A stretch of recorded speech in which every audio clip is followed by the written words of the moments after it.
Saya ikhwan yang baru hijrah, setelah mendengar kajian Ustadz di YouTube membahas tentang makanan haram masuk ke dalam tubuh akan dibakar dengan api neraka. Begini Pak Ustadz, sebelumnya saya pernah kerja di sebuah toko roti terbesar, yang setelah itu saya pindah ke toko roti yang menjadi saingan tempat kerja sebelumnya.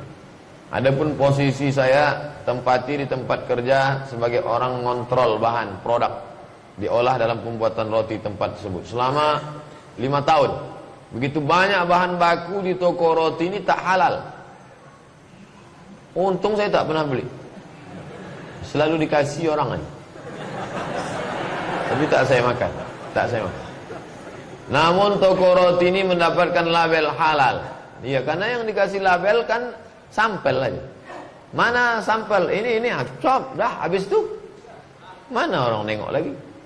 Habis dah kena tipu. Tak apa-apa, tepung cacing lah, entah apa. Setiap ada sidak pemerintah, atasan saya selalu menyuruh saya dan rekan-rekan menyembunyikan produk yang tak halal itu. Oh, jahatnya. Patutlah otak kita kesetanan aja. Asik makan haram. Apa yang terjadi? Pertanyaan saya, halalkah rezeki yang saya dapatkan dari situ? Sedangkan saat ini mencari pekerjaan sangat susah. Carilah yang halal. Sementara dapat yang halal tu, makan aja yang haram tu dulu. Anggap makan babi aja. Cari selama sebulan nih jamaah. Inilah maunya kita, jangan cuma ngaji saja, tapi ada daftar. Bapak fulan, pekerjaan sini, perlu karyawan sekian orang. Jadi kita semacam biro juga. Bukan biro jodoh. Biro. Jadi di sudut sana ada anak muda yang mau hijrah meninggalkan pekerjaan syubhat. Di sudut sini ada bisnismen yang mencari karyawan. Ketemunya di mana? Di masjid. Di sudut sini ada anak muda yang baru hijrah. Di sudut sini ada. Jadi ketemu. Sekarang kan tidak. Ngaji. Kenal kau sama saya? Enggak. La salam wala kalam. Tak ada ngobrol. Kadang lebih solid pula pemain gaplek lagi dari pengajian. Bagaimana saya nanti di akhirat minta maaf Pak Ustaz? Oh, minta maaf lah ke semua yang makan roti sepekan baru. Buat aja video pendek. Kepada seluruh yang makan roti saya mohon maaf. Saya tak bisa datang ke satu-satu. Kalian tontonlah ini. Dulu ku buatkan ini, campurannya ini. Buat kalau takut wajahnya nampak, di blur kan, suaranya buat suara saya dulu. Saya campur dengan apa? Kan ada tuh. Nanti saya buatkan. Minta maaf kepada seluruh umat Islam biar sadar. Solusinya mana? Belanjalah ke roti muslim. Roti muslim. Ustaz Somad, ini roti kami ini di Jalan Dirgantara. Dirgantara, depan kantor Pak Jenderal Edinatar Nasution, masuk dalam ada Bintara, Dirgantara sana, Bintara. Ini Pak Ustaz, roti kami ini telur ayamnya dicuci dulu. Telur ayamnya dicuci karena telur ayam tuh kulitnya kan najis karena keluar dari lubang ciri ayam. Maka dibasuh orang tu dulu. Jangan sampai enggak. Ini tangan satu, ambil telur ayam, cok. Itu yang megang najis, itu juga yang membuat adonan. Patutlah sedap. Maka telur ini cuci dulu Pak Ustaz. Makan, jaga makanan baik-baik.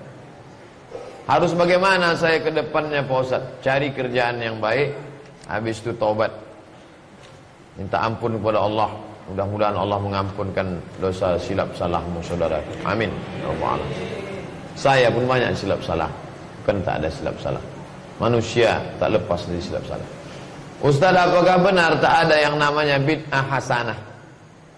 Idza wafaqa sunnah fa bid'atu huda.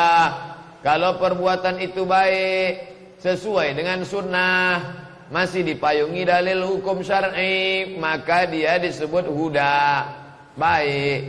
Idza khalafas sunnah, kalau bertentangan dengan hadis, bertentangan dengan Quran, maka bid'atun mazmumah. Itu Imam Syafi'i yang bagi.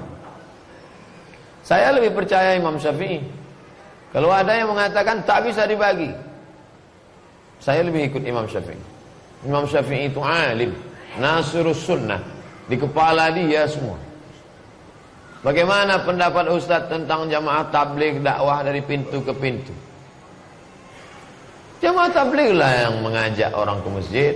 Abdul Somad menceramahi orang dalam masjid. Udah duduk orang dalam masjid, baru datang Abdul Somad yang mengajak ke pintu-pintu.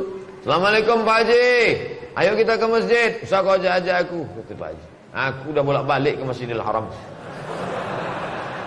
Sombong ya minta. Kau pernah Masjidil Haram? Belum Pak Haji. Pergi. Udah bolak-balik tapak kaki ke Masjidil Haram. Sombong. Tapi dia besok datang juga lagi. Senyum lagi. Pak Haji kata dia, colekkannya minyak wangi. Pak Haji belikannya siwak. Minyak wangi ku lebih mahal lagi. Di Madinah nih beli. Baik Pak Haji, besok datang juga lama-lama muak Pak Haji. Yalah, ayo kita pergi gitu. Teman saya ada yang yakin bahwa dia playboy syariah. Bagaimana cara saya memberitahukannya untuk tidak menjadi playboy? Inilah gara-gara bank syariah, bank konvensional semua mau disyariahkan orang. Playboy pun syariah. Mungkin yang dia maksudkan itu laki-laki yang menjaga kehormatannya, ikut remaja masjid, soleh, ganteng, tapi dia tak melanggar hukum syar'i. Kalau itu baik. Tapi kalau dibawanya anak gadis seorang pakai jilbab, itu tidak membuat yang syar'i menjadi syar'i hanya karena dengan jilbab, justru merusak. Anak-anak gadis yang jalan pacaran pakai jilbab itu merusak jilbab. Nanti orang akan berkata lebih baik tak berjilbab tidak pacaran daripada berjilbab pacaran, kan rusak. Orang tua jangan biarkan. Jangan biarkan anak kita pergi ya ma, ya kau pakai jilbab silakanlah pacaran. Itu merusak. Orang tua ini yang menjerumuskan anak. Nauzubillah. Saya mau bertanya Pak Ustaz, apakah benar jika memajang foto anak akan menyebabkan anak kita kena penyakit ain?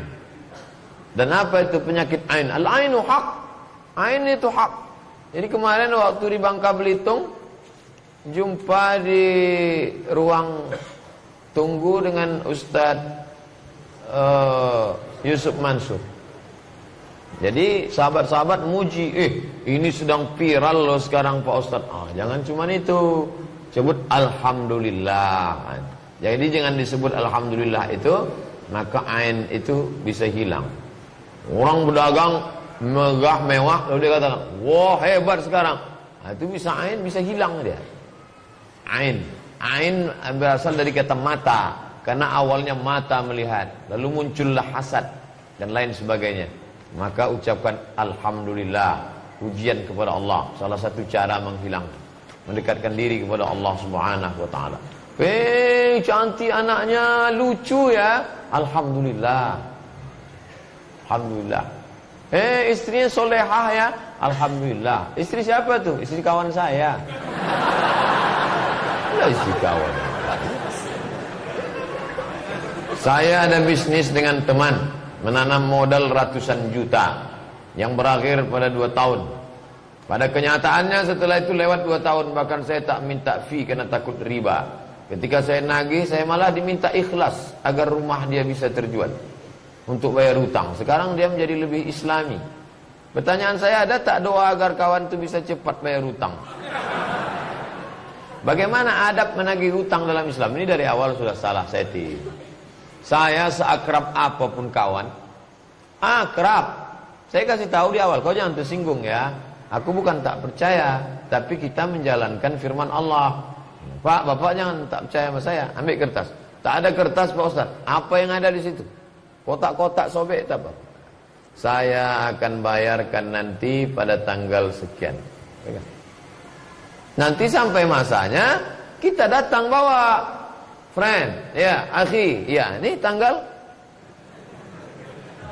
Fa in kana dzu usratin, kalau dia dalam kesusahan, fa nadhiratun ila maisarah, tunggu sampai dia lapang. Aku sedang susah. Kau lapangnya kapan? Aku lapang insyaallah 1 Januari 2018. Oke? Tanggal 27 datang. Tapi yang paling bagus adalah wa anta saddaqu khairul lakum. Kalau kau sedekahkan itu lebih baik. Datang tak bisa, karena kau tak bisa aku sedekahkan. Lebih baik. Tapi yang menghafal ayat ini kita yang mengasih pinjaman. Sekarang kan yang menghafal yang minjam. Pas kita datang menagih, kapan kau bayar? Dibaca wa anta saddaqu khairul lakum. Kalau kau sedekahkan lebih baik.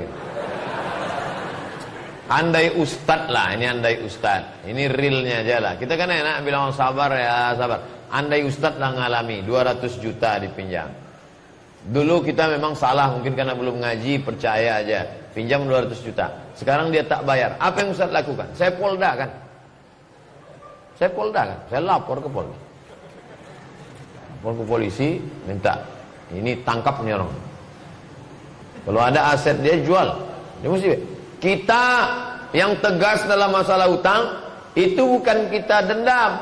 Kita mau menyelamatkan dia, jangan sampai dia dan anak cucunya makan haram.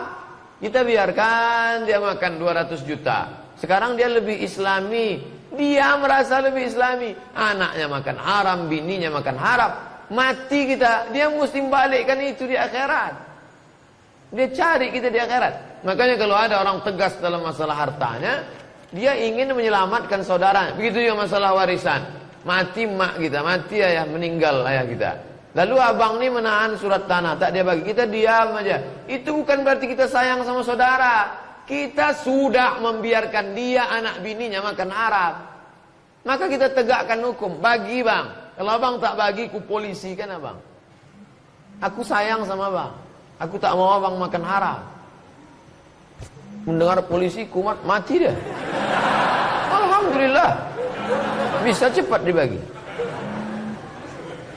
Ustaz, kasih info ke kami jadwal ceramah Ustaz di Kota Pekanbaru di mana saja. Di sini aja. Di sini aja.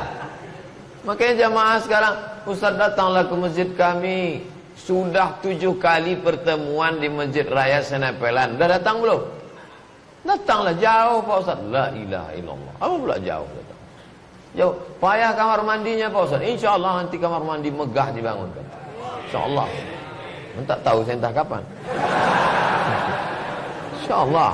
InsyaAllah asal udah ada yang motong ini viral, bertegaan di sini.